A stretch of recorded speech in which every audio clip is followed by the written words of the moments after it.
Ce type de marché est fait pour accélérer le mouvement naturel de baisse des ordures ménagères et de revalorisation des déchets.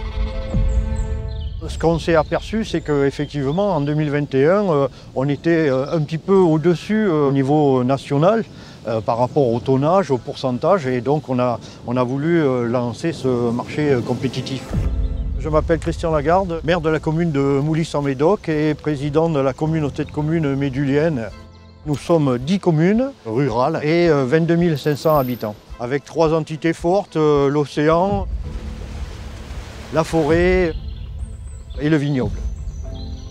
Il fallait qu'on prenne un grand virage de façon à s'améliorer sur le traitement, mais il fallait absolument qu'on baisse nos tonnages. L'appel d'offres en 2022 nous demandait plusieurs performances au niveau à la fois des tonnages de collecte à diminuer pour les ordures ménagères, une meilleure qualité de tri et également des points d'apport volontaire à renforcer pour augmenter la collecte du verre.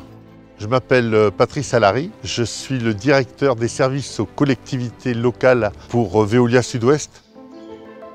C'est un territoire qui est très grand en superficie, avec des kilométrages très importants entre les villages. Et pour nous, c'était important de proposer à la collectivité de baisser les fréquences de collecte. On passait une fois par semaine pour les ordures ménagères, on est passé une fois tous les 15 jours. En plus, on a rajouté de la décarbonation avec un biocarburant. Nous avons aussi innové. On a mis des caméras avec de l'intelligence artificielle. On collecte le tonnage d'ordures ménagères, la qualité du refus de tri, et donc on mesure quotidiennement, et à partir de ce pilotage, on améliore l'empreinte environnementale sur ce territoire. Par rapport aux lois AGEC, nous avons pris la décision de mener 2 actions, c'est-à-dire la mise à disposition gratuite de composteurs. On a distribué à la population plus de 3500 composteurs. Après, on est parti sur de l'apport volontaire concernant les biodéchets. Rapidement, nous avons constaté une nette amélioration, notamment au niveau des tonnages. On était passé à 22% sur la baisse des tonnages, alors que dans le marché, on s'était fixé à 10%. Donc on a vu que quand même notre communication importante avait porté ses fruits. Il y a plus de 27% de collecte sélective qui a été amenée. Et puis sur la valorisation du tout venant en déchetterie, on a revalorisé sur d'autres filiales et avec du réemploi, plus de 28% de produits. Donc on a des chiffres qui vont au-delà des objectifs qu'on s'était fixés avec la collectivité. Comment ça va, Jean-Baptiste? On a organisé des réunions publiques. Les gens ont été, je dirais, associés à notre démarche dès le départ.